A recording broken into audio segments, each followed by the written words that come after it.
Hey everybody. Before we get started, I just wanted to tell you a little bit about our Patreon. At patreon.com/thenerdcult, you can help us in our attempt to bring you even more content beyond the general episode every 2 weeks.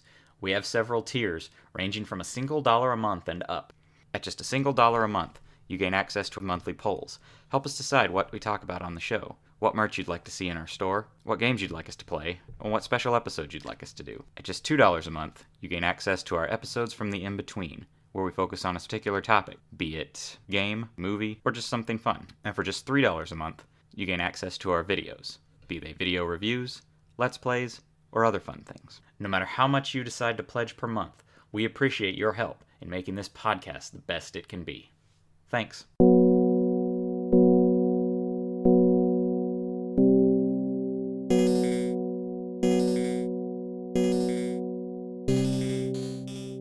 Hello there, followers. Welcome to the Nerd Cult, a not-so-secret society dedicated to all things nerdy. As usual, I am 1/3 your host, Tyler Lee.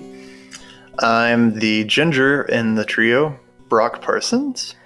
And I believe I can fly. I knew it. He wouldn't say his name. I knew it. I believe I can touch the sky. That's Josh. R. Kelly, guys. His name's Josh. It's R. Kelly. I mean, who else? Who else would it be? That guy's name's Josh. Josh Kelly. Josh Kelly. I can only hope that this episode is half as funny as the ending to the last episode was because of Josh. Hello, he said, Yep. instead of his name. Hello. Well, speaking of Josh hilarious, Kelly. Speaking of hilarious, guys, guess what? Guess what's been happening in the news lately? Oh, Is it all good news? No. are there clones? There are not clones. No, it's nothing cool. Apparently, video games are the reason there's so much terrible stuff in the world. Again. Oh, Tyler, I heard about this. I heard about it on the news when I was studying in class in 4th grade. They said the video games are the devil. And I don't know if you heard about this, but Pokemons, they're little demons. Little demons. If you catch them, you instantly go to hell. They catch your because you catch them and they catch your soul. Psychic.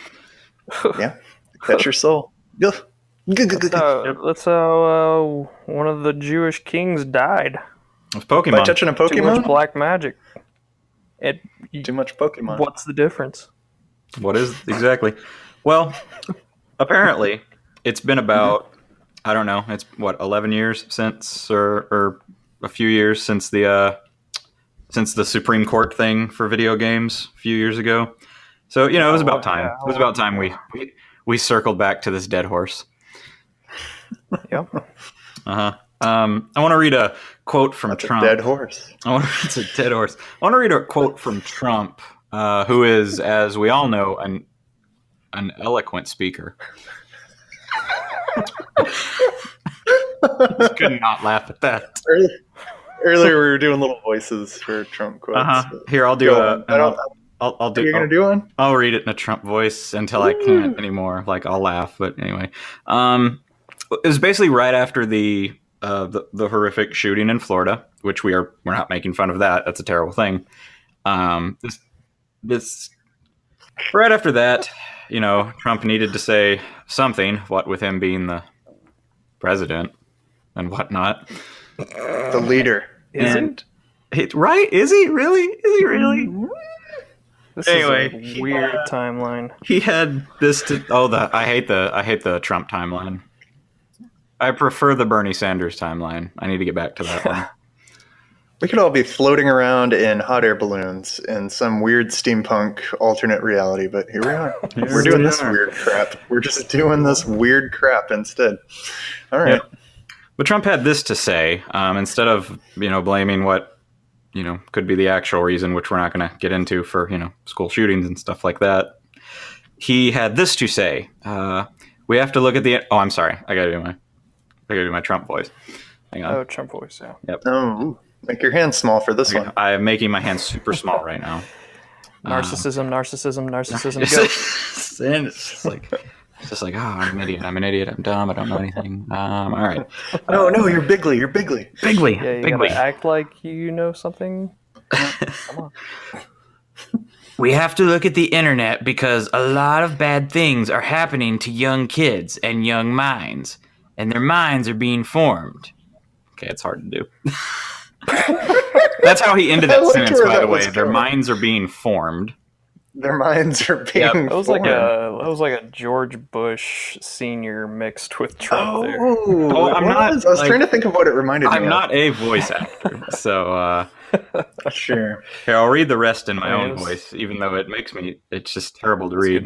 He goes, we have to do something. Everybody try to imagine. Yes, we have to do something about maybe what they're seeing and how they're seeing it. And also, video games. God, he cannot string together sentences. I'm hearing more and more people say the level of violence on video games is really shaping young people's thoughts. No, they're not. And then you go the further step, and that's the movies. You see these movies, they're so violent, and yet a kid is able to see a movie if sex isn't involved, but killing is involved. Okay, so here's the best part of the quote. It's this last line. Maybe they have to put a rating system for that. For movies? For movies. I didn't know about that quote. Yeah, that's the end of that. What? So Trump single-handedly invented the movie rating system just now. Apparently. Why didn't we have that before? Why have we We've been rating never movies thought the of whole that? time. So there was that. And Maybe we should have a rating system, Donald Trump. Good quote. And if boy. people don't know this, after that, He's a genius. Trump and some of his people had a meeting with people from the video game industry. Like, they actually had a meeting.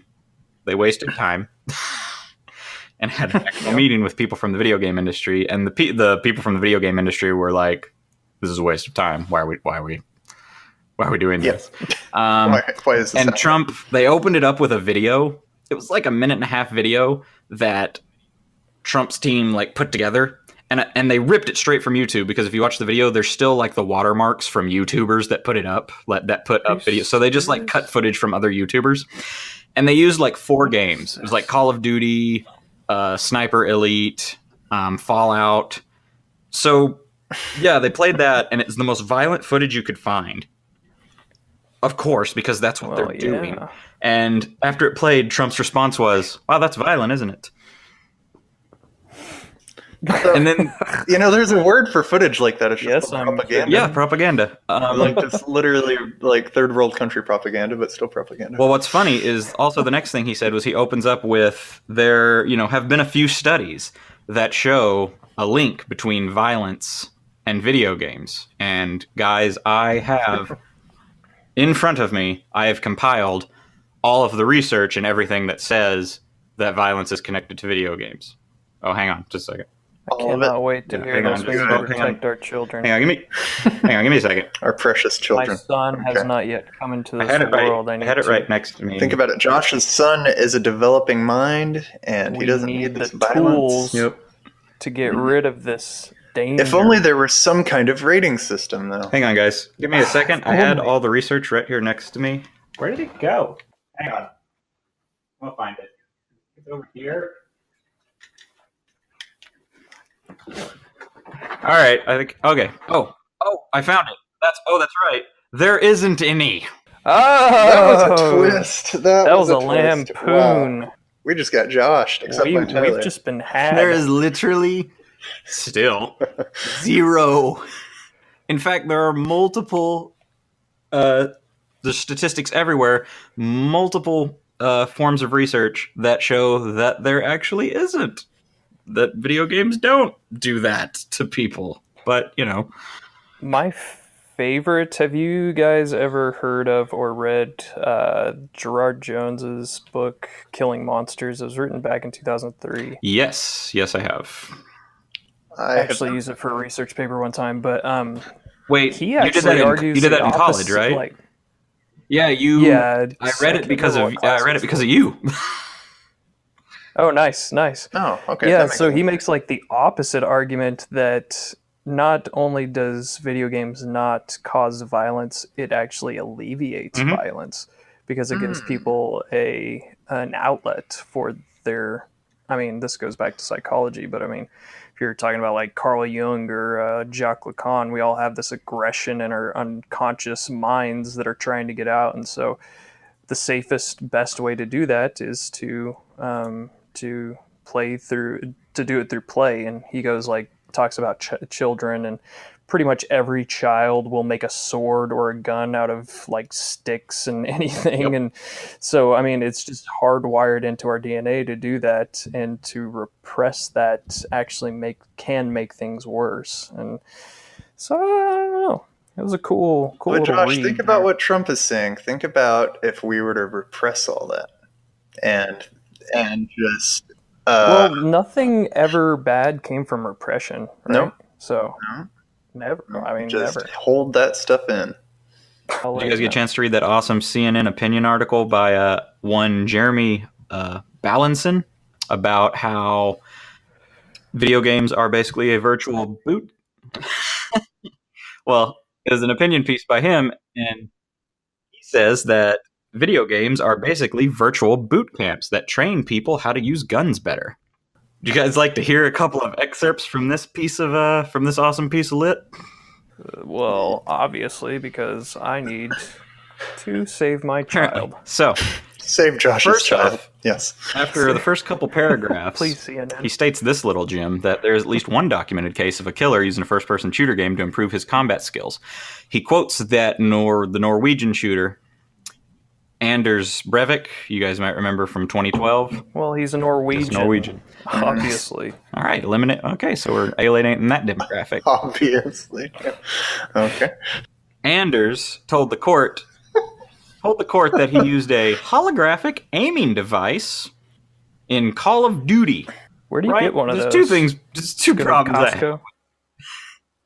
One, holographic aiming device? What is that? I don't know what that is. You know why I don't know what that is? Like some, it's not a thing. It's not a thing. Especially not with Call of Duty. Because you're not a trained I would argue killer, that's he why. probably learned how to shoot his gun so well from all the blue turtle shells in Mario I don't think Kart. so, because you got to really... Yeah.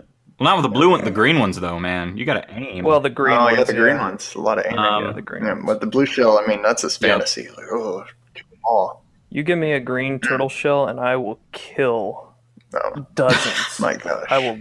That's because it ricochets, and if you can get it in one of them corridors, it'll just back and forth and just kill everybody.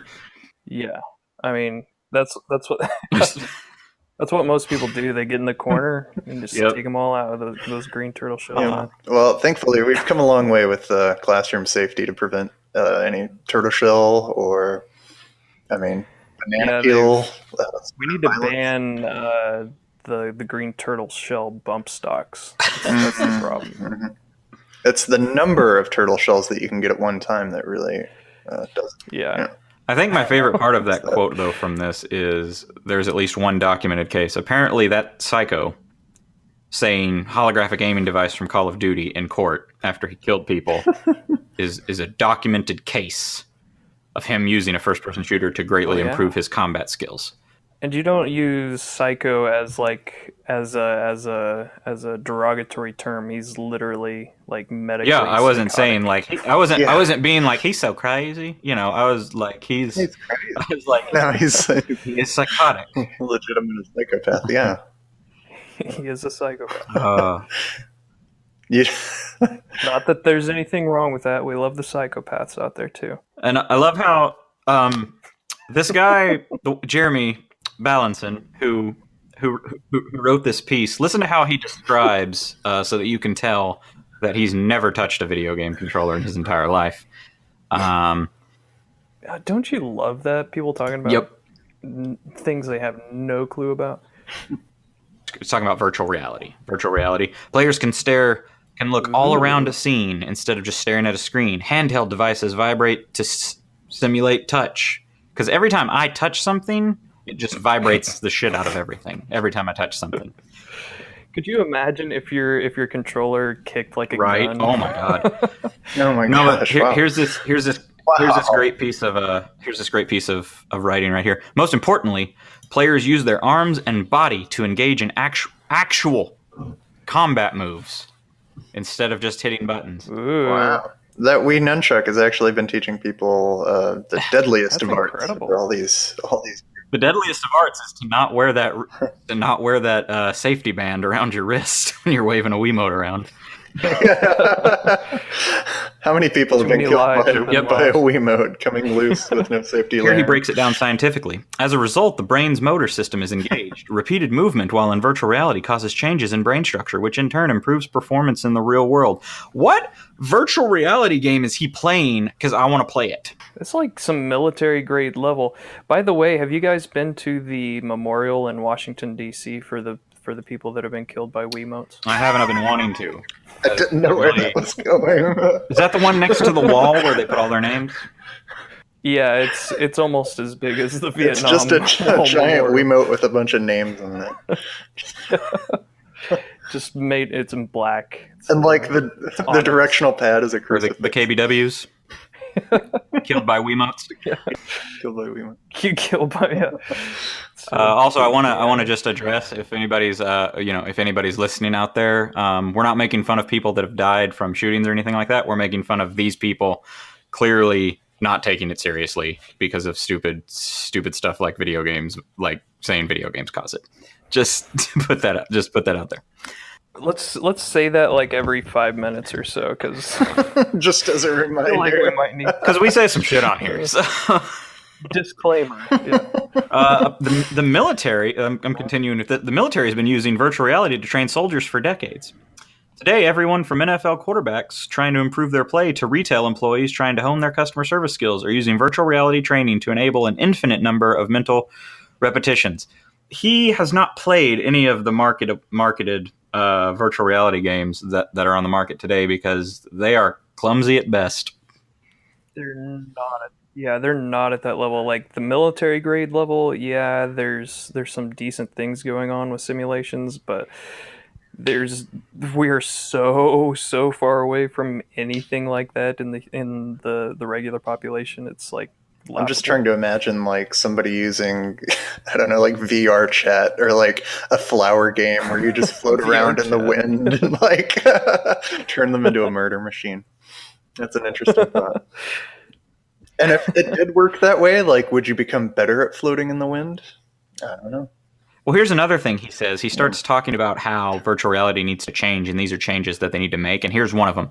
Guns in games shouldn't have the mechanics of real ones. You shouldn't hold a realistically weighted gun-shaped object and pull a trigger in virtual reality. You don't. What? Who does that? That's not a thing that exists. He's never held a controller. They weigh like what? Like they weigh like what, an ounce?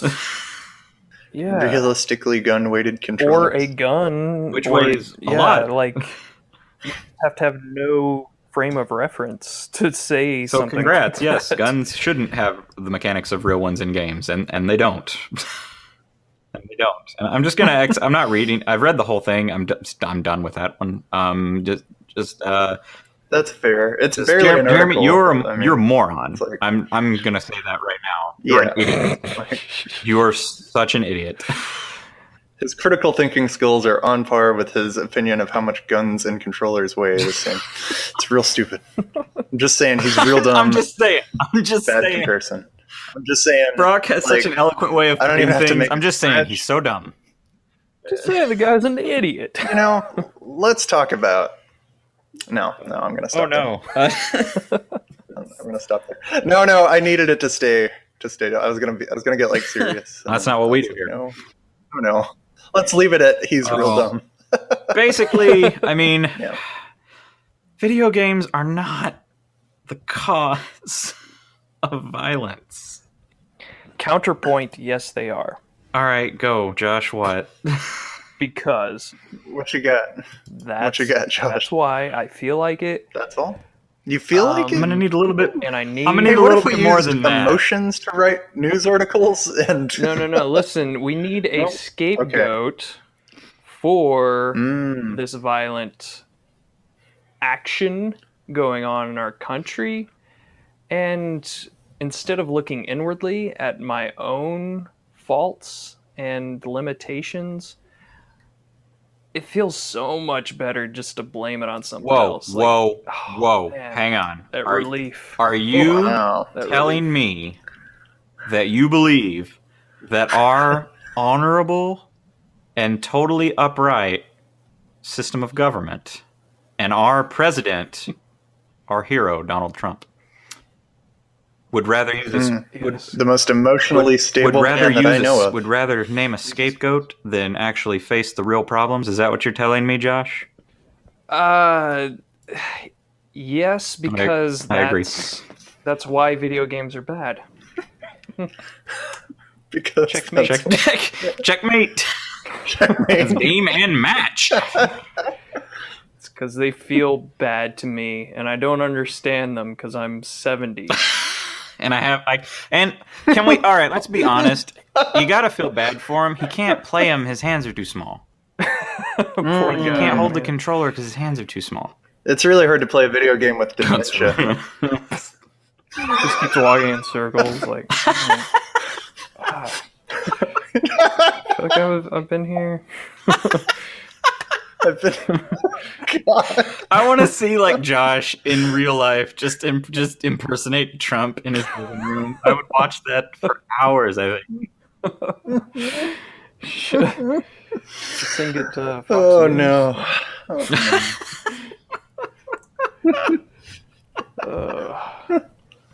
Did you? Passively watching Fox and Friends—that's like a video game, right? I'm pretty sure that's a thing. That is. That's the same concept. Yeah. It's the same. So further counterpoint to games make me scared. I'm very scared. I'm very old. A biography by Donald Trump.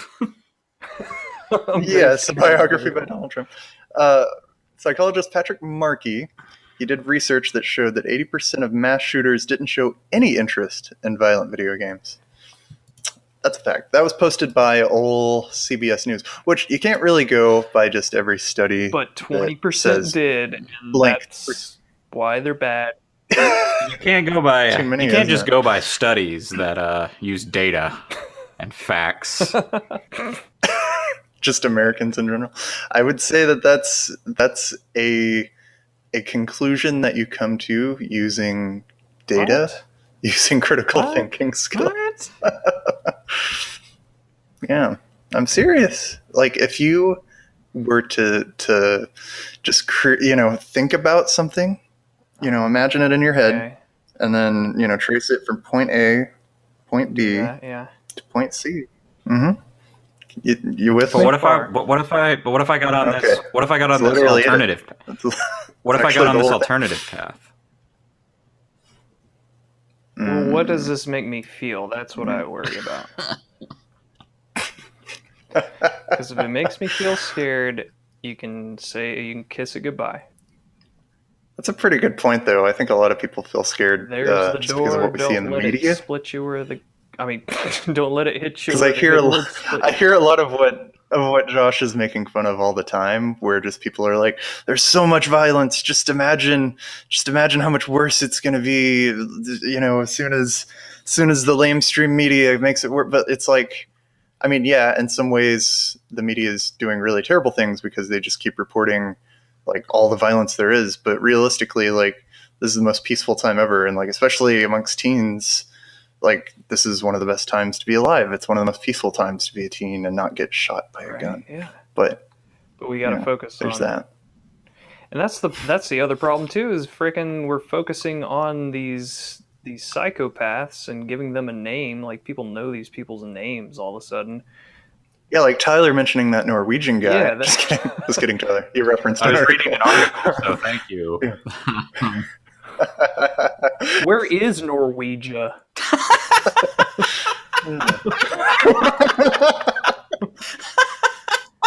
Sounds scary.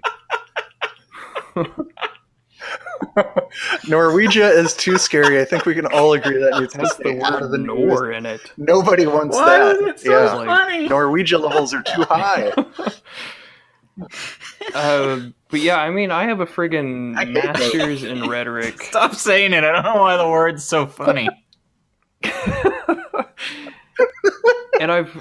So I believe in logic. I believe in good arguments and good rhetoric and good dialect or dialectical, and or rhetoric, I've just come as to we called it in high school. Yeah, rhetoric. Yeah, I've just come to the conclusion that it doesn't matter.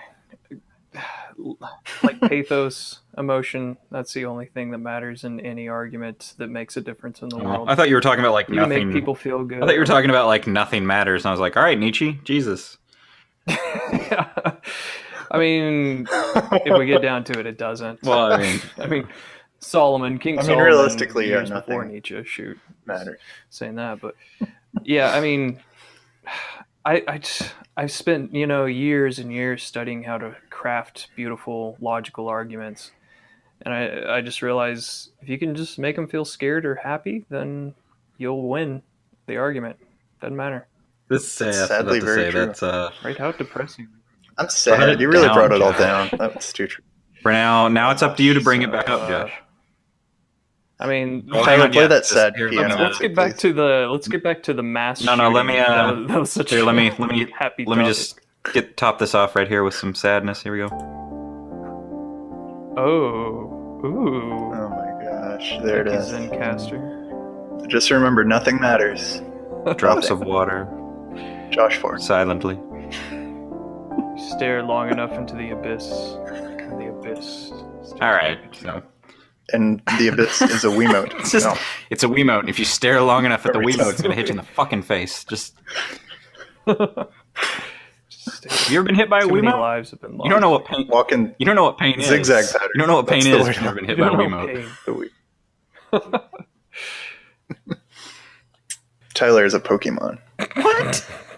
Come full circle. Which one? Demon. Jinx. He's a Jinx. No, I don't want to be a Jinx. He's a Jinx. Why not? I don't like. You racist? Right? What? It's based on black. No, that thing. Isn't that insane? No, I just don't like Jinx the Pokemon. Well, maybe Squirtle. Racist. Tyler has a lot of friends that like Jinx the Pokemon. You got to be a psychic Pokemon because you're black magic. Mr. Why am Mime. I black magic? Where did this get pinned on me? Why am I black magic? You're using the internet, you witch. All right, I'll be Mr. Mime, I guess. Whatever. No, I don't like Mr. Mime either. Let me be Abra. And I just teleport. I don't do anything useful. I just teleport until I evolve. No, it's actually perfect. No, that's perfect. I am Abra because when I'm not running away from problems, I'm sleeping. You should play the sad piano music. Yeah. Oh, that's beautiful. All right, it's enough of that. It's poetic. Drowsy. You could be drowsy. You could totally be Josh drowsy. Has something completely and then you have unrelated. to eat like the dreams of children. Yes, that's such a metal freaking Pokemon. You read some of the Ghost Pokemon stuff. A lot of that stuff's pretty metal. Yeah, it's dark. Brock, did you have any other sources about the old violence in video games? None like directly in front of me. I had, I will say, that particular article, one of the people that worked on it, or helped with the study just happened to show up in the Reddit post where I found it, and he was like answering questions. It's really cool. I'll link you guys if you want me to. Look that up, yeah. Nice. Yeah, go look it up. I think his name, by the way, was Tyler Black, which is different than what the CBS or whatever article was, but he worked on it. I don't know. Kind of cool. So worth checking out. Of the freaking like holographic training and all that stuff, we're on the precipice of some cool, like almost terrifying technology. You guys remember that link that I sent you with it was like a Reddit post about like all the AI that's being developed and like the voice voice copiers and the Oh my gosh, it's so scary. What about the it's crazy. What's the Amazon thing that you can talk to? What's it called? Alexa? Yeah, have you guys seen the tons of articles about people complaining that their Alexas have just started randomly laughing? I should say too, God. I'm gonna apologize to anybody that has an Amazon A word because sometimes videos and shows will activate it when you say the my word. bad. Yeah. No. Alexa, buy 20 toothbrushes. Alexa. Alexa, order tofu. No, but there's been a bunch of articles where people have said it's just started laughing, Just and giggling. a few people have actually said that it'll randomly do it. Woke them up in the middle of the night, and I go, and that's when no, immediately. That's when I'd have thrown it against the wall. Smash. It would have been done. Yeah. We'd have been done with that. Fair. Get the baseball Like bat. I don't need that in my life. I wanted to find a video about it, and there's plenty of confirmed cases, but I haven't found an actual video. I don't like when the air leaves my air conditioner at the wrong angle in the middle of the night, let alone I don't need something laughing at me when I don't know it's going to do that. I'm with you. I don't like it when the wind blows wrong. Like, that It's like, scares what's me. I that? don't want my Amazon Alexa laughing at me. Have you seen? Well, the craziest thing to me was the being able to synthesize speech and the face of the person as they're That's so saying it. creepy. Like they were able to say things and have it come out of Obama's face, and it That's looked so weird. like he said it. Like there's maybe like a tiny fractional part of Uncanny Valley with his mouth, but everything else looked exactly like him, sounded exactly like him. I spent like a couple hours with my friend who watches a ton of spooky videos like that, and we watched some stuff about not only that, but the I guess there's some technology out there. It's really similar to how they can create the faces and the buildings where you can't tell that it's basically just made from scratch, but they were doing it with videos.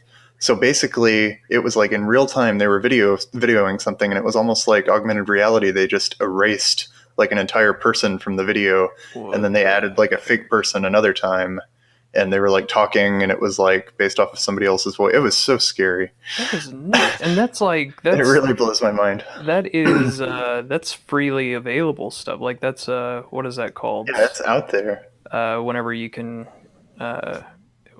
crap, what is it called? Whenever people work on it for free and give it Open out. source. Open source, yeah.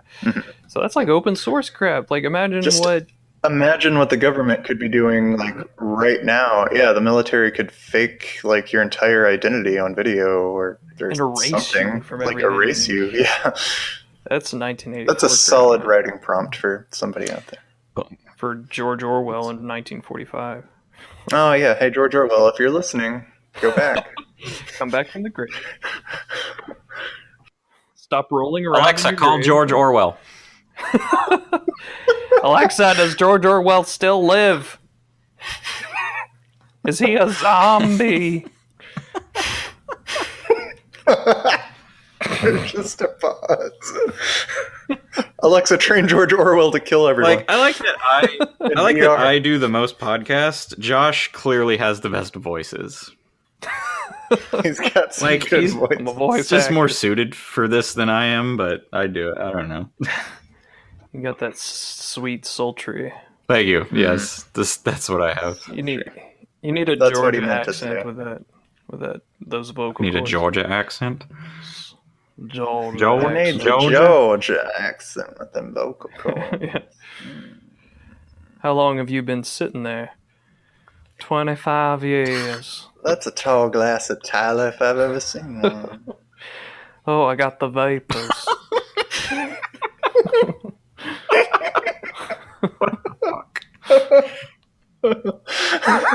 Speaking of tall, refreshing glasses, Oh, holy shit! Oh, he did it! I've been waiting. Here Hey, we go. Tired of bummer news all the time? Treat yourself to a short, refreshing podcast. Join Abby and Bill on These Are Some of the Sodas We Like, as they take some of the strangest and fanciest sodas they can find and give them a fine wine treatment while definitely goofing off every Wednesday and on andbetter.org. Also, check out the archives for celebrity guests like John Roderick, Bill Corbett, and Paul F. Tompkins. That was great. And we're not, and just so you guys know, we're not making fun of you or your podcast. Josh just really commits to a bit. He really does. Well, I just before we move on. Wow. How did they get Paul F. Tompkins? How did they get Bill Corbett and John Roderick? Should we just ask? I think guys? so. And Bill Corbett, isn't that that's Mystery Science Theater? Yeah. That is Mystery Science Theater. All right, so we got some catching up to do. We got to catch up to these are some of the sodas we like. That's an awesome podcast. That is an awesome name, by the way. Yes. I was going to say. Abby, Bill, that's kudos on the name. That's friggin' amazing. How much do you like soda, Brock? Do I need to do I was gonna ask if you liked it possibly over 9,000. Over 9,000. Is that how we're gonna do this transition? Well, no one else was coming up with one, so I thought I'd throw a shitty one out there, and that was shitty. So well, it works. I'm gonna do my best Vegeta impression. We're gonna see. We're gonna see how this goes. Master Roshi's like spot on. Oh, my Master Roshi's really good. I haven't heard it. Do it. Hey, you haven't heard my Master Roshi? Okay, here we go. I'm ready. I like it. Dragon Ball Z was for many one of the most prominent benchmarks of anime in the West. The only problem is that it's bad, it's slow, it's weird, and punctuated by side stories that don't make any sense. True. So the good folks at Funimation and Toei thought, what if Dragon Ball Z was actually a good show? They gave us the gift of Dragon Ball Z Kai, a recut master, the original show, which is way more fun to watch and eschews roughly 100 hours of squatting and screaming in favor of more plot-relevant face-kicking. It's a good time. We have a good time watching it, so listen to Zenkai Boost and let us tell you all about it. That was... Whew, again, that was great. Whew. Wow. I can't imagine, think where about... Where did Master Roshi go? Yeah, think about... Did you see Master Roshi? I don't know. I'm suddenly just really worn out. I think I'm aware Master Roshi. Yeah, you guys, he just inhabits you. Yeah, Master Roshi inhabits me. Yeah. So Zenkai Boost. I agree with them, by the way, on Dragon Ball Kai. Yeah, definitely. Yeah. As far as I know, like suicidality, like the thought of wanting to kill oneself is something that is usually not the lengthiest period of time, but while you're in it, it seems like all that you'll ever experience. It seems like it's that and it's that forever, but I would ask you that if there have been times in the past that it hasn't been that, then for sure it's not true that it's always. Yeah. And life is a constant change. Yeah. Like everything that's bad will go away. Everything that's good will go away. Yeah. Everything will go. Every emotion that you've ever had, suicide, like that feeling is usually fleeting, relatively speaking. And so I would just encourage you to think of it like just I'll put it off for one more day. Yeah. Just wait and let time be your accomplice. Absolutely. And so I'll say that about yourself as well. Like let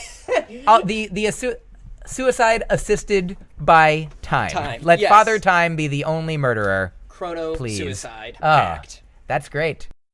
That was Mike Kaplan with some positive nihilism for you. Hi, I'm Tristan Miller, host of Positive and Negative. It's an hour-long interview podcast where I talk to artists about mental health and how it affects their process. It comes out every other Friday on iTunes and also SoundCloud.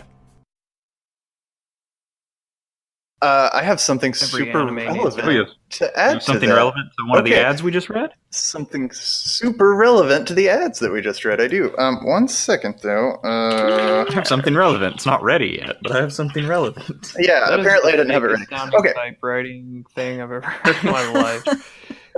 I just want to point out that was Keyboard is actually insane. me typing, and that was actually me being Master Roshi. Okay, so about a week and a half ago, I found something that I've been looking for a long time because I love Dragon Ball, and I really love Dragon Ball Z Kai. I love all the editing. I love everything that they did with it. But another thing I love is Bruce Faulkner's original score from the US version of Dragon Ball Z. Not everybody quite agrees, but I think I think a lot of people, even without the nostalgia goggles, could probably say that like by the end of the show, there's a lot of really memorable stuff. Like, I mean, what is it? Like Vegeta's theme comes to mind. Perfect Cell, the Super Saiyan theme. Super Saiyan 3 theme is probably I was going to say that. I used to have that as my ringtone. Yeah.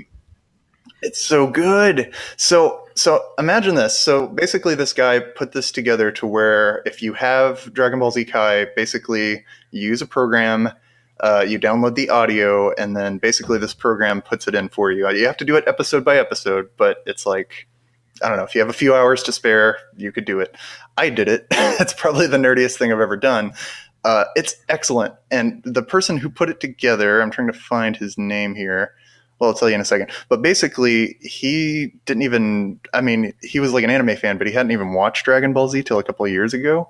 And so he didn't even grow up with the Bruce Faulkner theme. But he watched Dragon Ball, he watched Dragon Ball Z, he enjoyed it. And then like he's like a big fan now that Super's going on.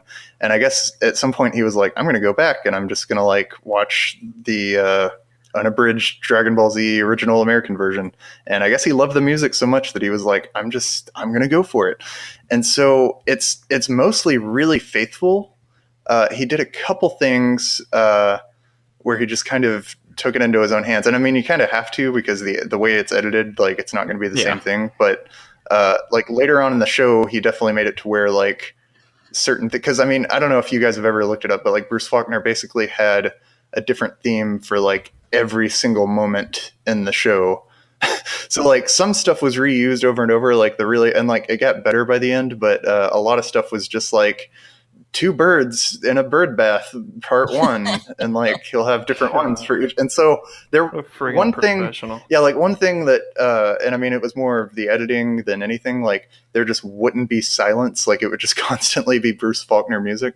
But this he like really like remastered it and put a lot of work into making it sound like natural and like all the themes match up. It's like, it's so good.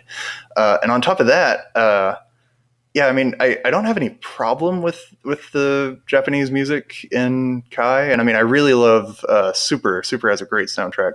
But the thing about Kai was like every single moment would just reuse the same theme. So like you'd have just this generic battle music, and then they used it during like the Super Saiyan scene, like it's the exact music, like it really took you out of it to just hear the same music again. That disappointed me a little bit because that's a big moment.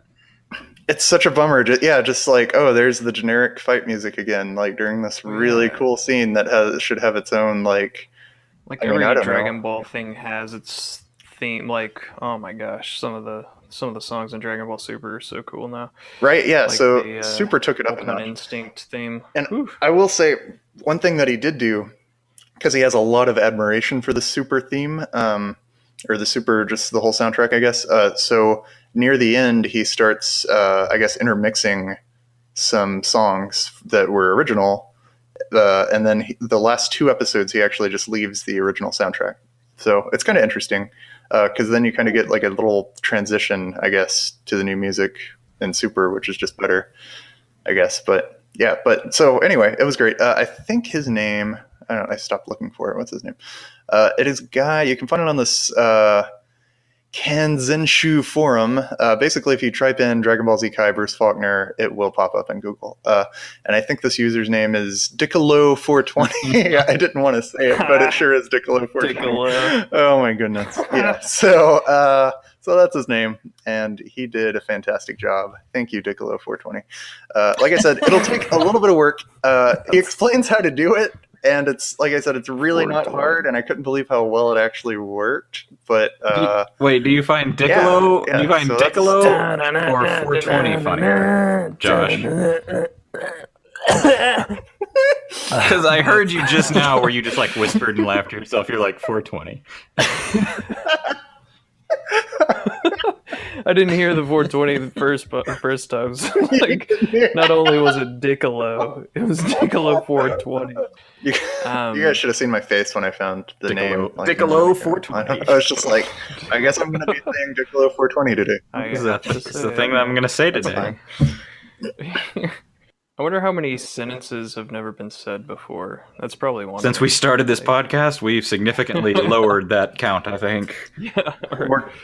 cutting down the number of sentences that have never been said before. Ooh, wait, I have an incredible sentence to share with you guys. Hang on. It was a conversation between me, my wife, and our friend, and I think I wrote it down in my band names. Oh, wait, no, it's just going to be the band name. That's okay. Well, he basically, because there was an article about using a trash bag to make bagpipes, and he said he's going to make one, and he's going to play us some dank-ass tones on his garbage bladder. And that's the best shit I've ever heard in my life, and it's also a sentence that I've never been uttered. We narrowed it down more. Because just a little more. Now it's in the podcast. No one had ever said that before, I'm pretty sure. I can't think of a time that somebody would have said that, but maybe. It's probably not. Some of you may have remember that we were talking about doing some Gothic lit short stories and poems for you guys. Well, be sure to keep an ear out next week for one of our special episodes from the In-Between, where we will be playing you mine, Josh's, and Brock's short story / maybe poem. Way to be grammatically incorrect and put yourself first, Tyler. No, I just went by importance. Oh, yeah. Whoa, sick. You can't see it, but I'm crotch chopping at you right now, so... but before we actually... No, that is for our Patreon backers. And after that, you guys will be able to access a poll and vote for your favorite, and then we will announce the winners. However, as a little treat, we're going to give you a little description here on this podcast. Come on, throw and us Josh, a bone. since you believe that you should go first, go first. The worst goes first.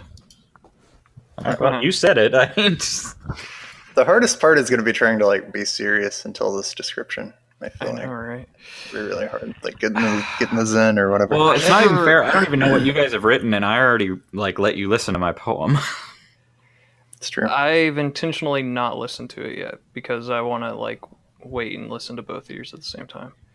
Oh, okay. I started to, but I haven't. Yeah, I was I'm going to wait till I've got everybody's, I guess. But I wasn't going to say anything. But okay, you're just going to let me think. Okay.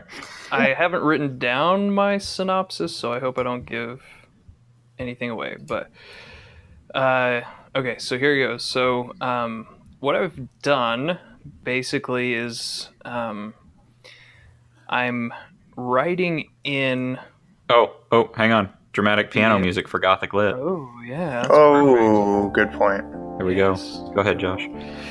So I'm writing in Victorian Gothic style. However... God damn it. Sorry, I had to do it. You had to. I understand. However, it's a story that takes place in 1964 in West Virginia, and the protagonist is an investigative journalist, and there is a series of disappearances that are happening in a very, very small town a few miles away from the town that he lives in, which is Charleston. And one day, he's been interested in these disappearings for a while, but he's never been able to go and do any research until one day he finally gets kind of the kick in the pants that he needs when one of the mothers of one of the victims shows up and begs him to go and investigate because she feels like the police are not doing all that they can. And so whenever he gets there, it turns very, very gothic. You have old crumbling buildings and old institutions and dreams and ghosts and all kinds of great, awesome gothic things. So if you read it, it'll be nice, and I'm going with a demonic old gods type of feel. So if that is up your alley, think really creepy, otherworldly, Satanist type of things going on in this town. And so if that's up your alley, then that's that's the story you need to choose. That sounds excellent. I'm officially stoked. Do you have a title for it? Not yet. Okay. Okay. Brock, do you want to go or do you want me to go? I'll go.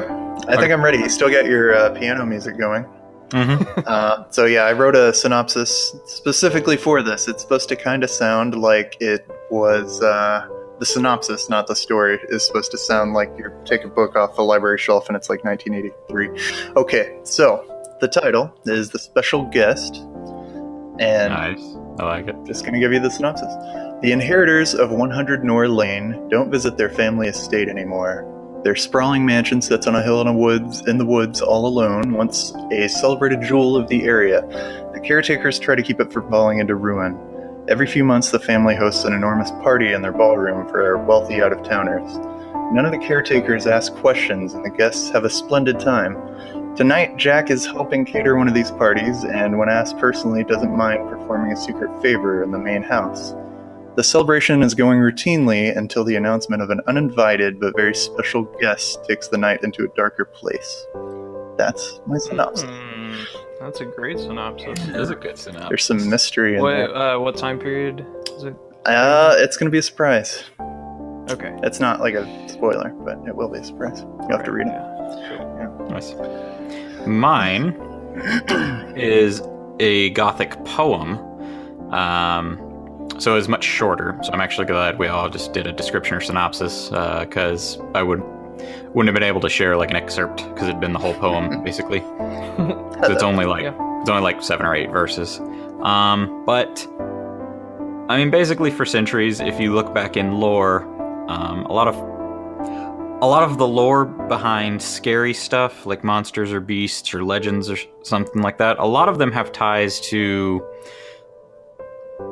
basically stories to make children kind of, not act up, like be good.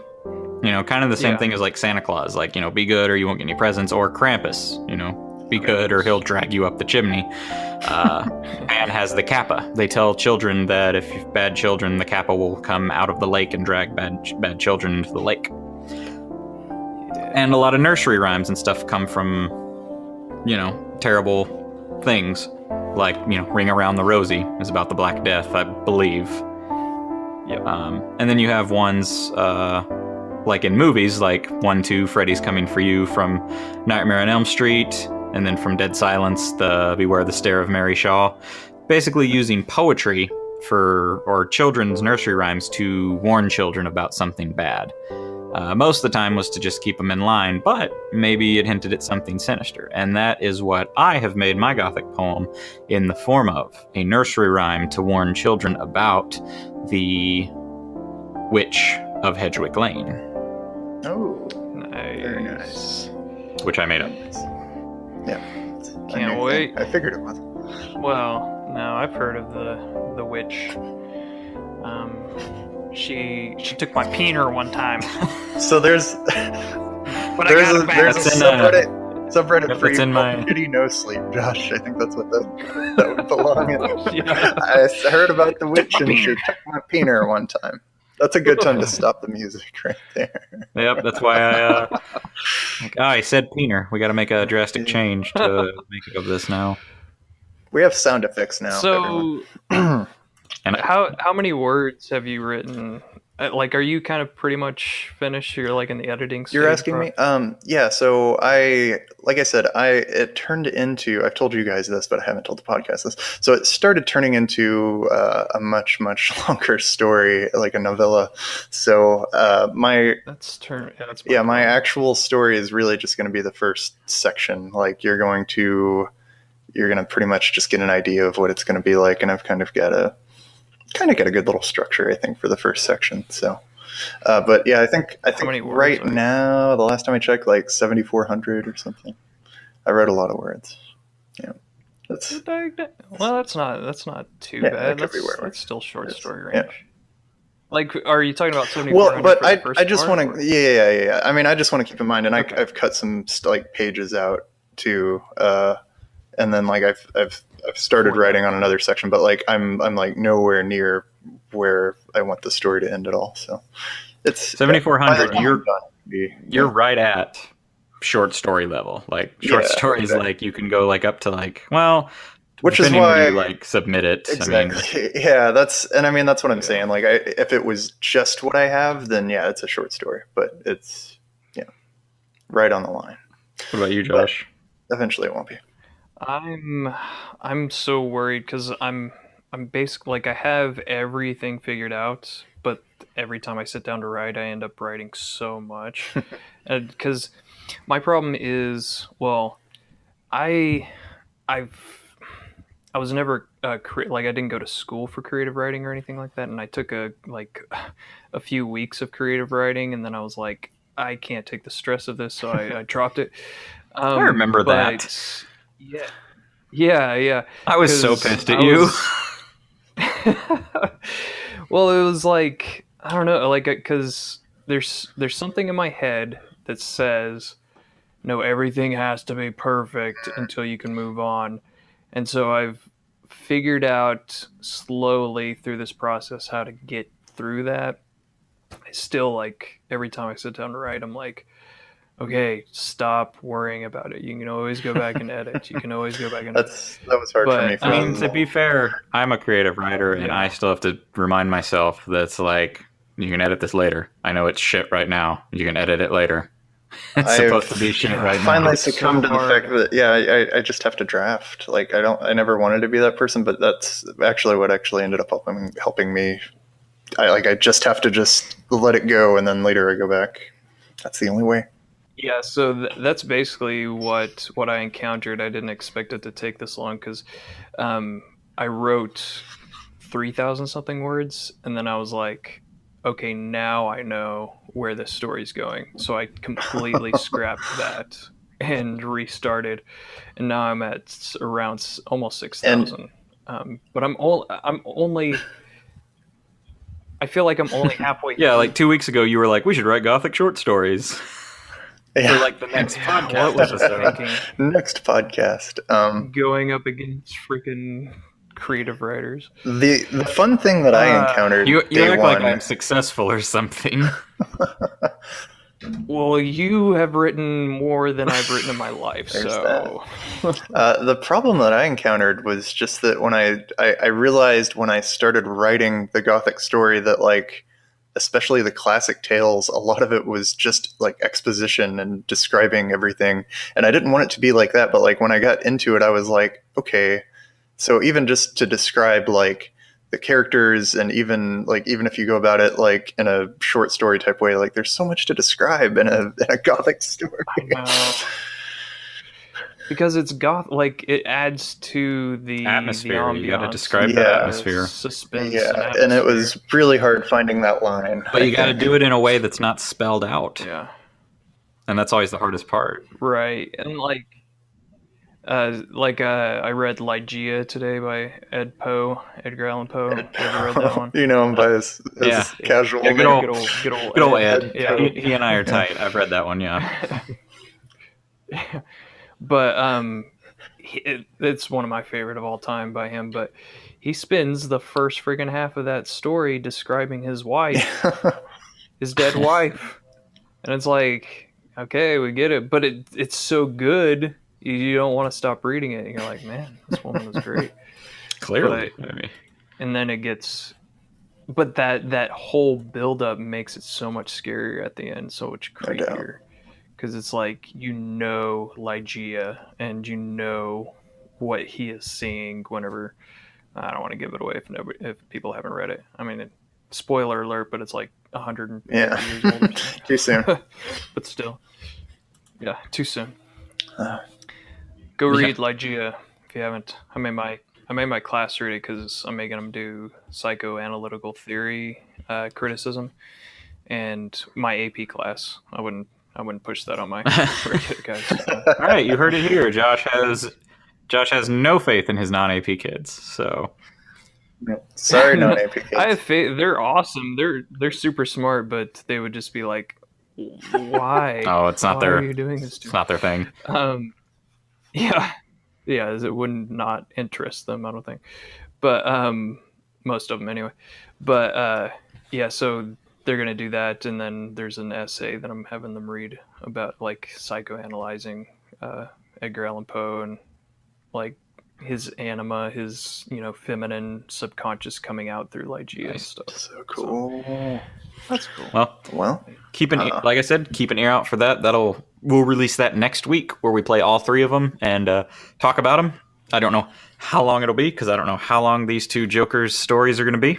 Mine's a poem. It's not going to be very long. But that'll be for our Patreon backers. I'm going to try to keep it under 12,000.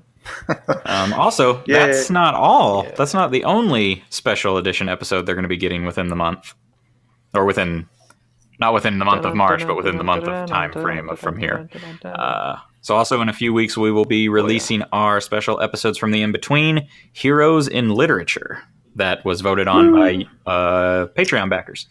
We also have... Josh, do you want to take this one? The other special thing that's coming up soonish that we're going to start? Yeah. We haven't come up with an official name for this yet, but maybe some listeners can help out with the name. We're like kind of leaning towards the Nerd Cult's Tales from the Crits or something like that. Matt put forth a good one. Do you want to hear it? Yeah. I still vote Tales from the Crits because I came up with that. But Matt goes, so you want it to sound really culty, right? I said, yeah. And he goes, the Nerd Cult, roll for initiation.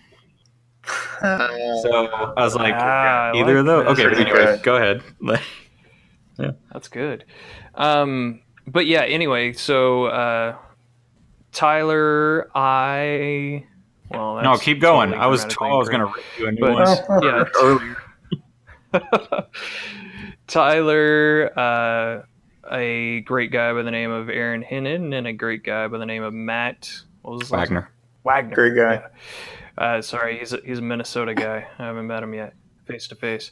Met him online, but and I are going to be, and possibly, maybe, I haven't talked to anybody about this, but maybe somebody else, maybe even you, dear listener, maybe you could be a guest player on our D&D podcast. We got it. So once a month, we're gonna have NPCs. So yeah.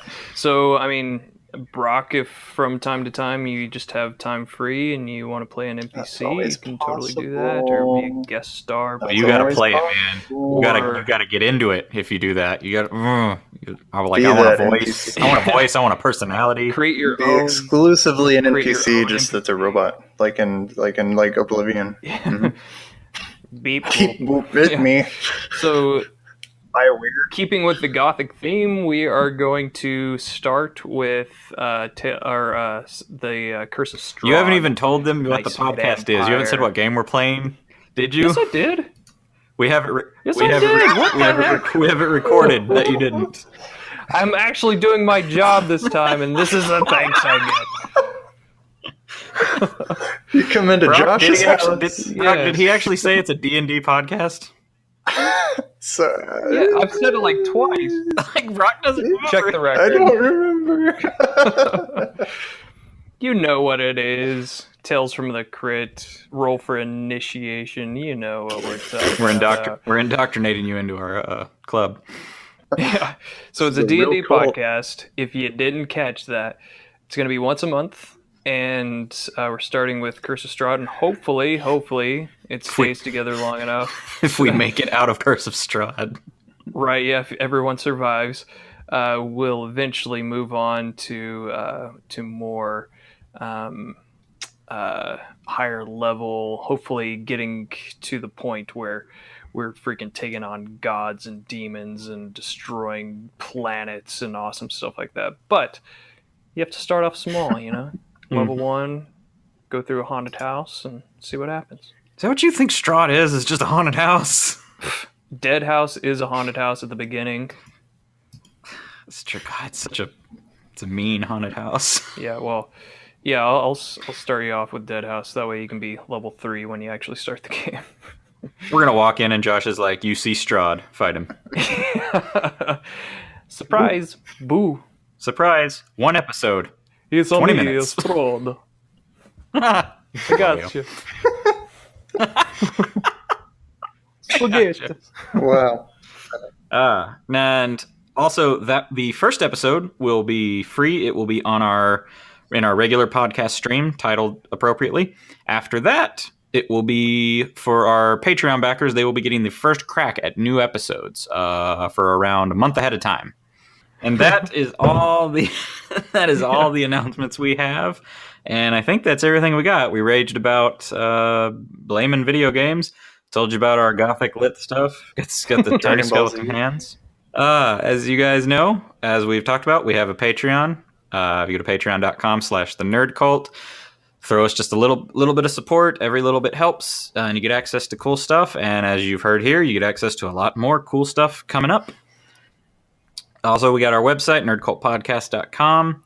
If you like the podcast, which we certainly hope you do, I mean, we're just a bunch of dummies recording a podcast, but we certainly hope you like it. If you do, go to iTunes, give it a review or a rating. Helps other people find us. It only takes a couple seconds, and it's probably the most helpful thing you can do. Other than that, you can find us Facebook, Tumblr at The Nerd Cult, and on Twitter at Nerd Cult Podcast. You guys got anything? I don't think I have anything else. Josh? Nothing? Vote for me and my story. Vote for... don't vote for Josh. Vote for Brock. That's what you want to do. Actually, that's Josh Forrester, Brock Parsons, and Jokerman Font lower as a vice chair writer, president writer, Josh. Are you making a sentence? Like, what was that? I'm so confused. What did I just hear? Prime writer, Josh. Vote for me. He was still on that. What just happened? He said his name like 4 times though, so that's pretty good. You could edit that into the end. Did you have a stroke? Just that's my His campaign. I think I see what he did there. Donald Trump did I'm going to it, try so- propaganda. Yeah, I guess. Yeah. Okay, go ahead. Get your name out. Wonderful. I'm not doing it right now. Yeah, just Vote for God, Josh. no. Josh is the only one talented enough to do that off the top of his head right there in the sign off. I'm a politician through and through. Well, you can tweet at us at Nerd Cult Podcast. You can tweet at me at _Tyler R. Lee _. You can tweet at these jokers at what you guys Twitter Rocky handles? Lonatron for me. And Easy. I'm more of a knucklehead than a joker, I think. where can we get a hold of you, Josh? All right. What's your name? What do you guys think? I'll let you I'll let Josh D. Forrester. at Twitter. What did you say last time? That's Josh D. Forrester at Twitter.com. It's like that's how http:// that's how Twitter handles work. .twitter.com/Josh. Yeah. Oh God. It is. Well, Wow. that's all we got. Well, thanks for joining the cult, everybody. Once again, I'm Tyler Lee. I'm Brock Parsons. Good night. Don't let the bedbugs bite. Never Josh don't Forrester. bubble. You did it. Never don't let the bubble.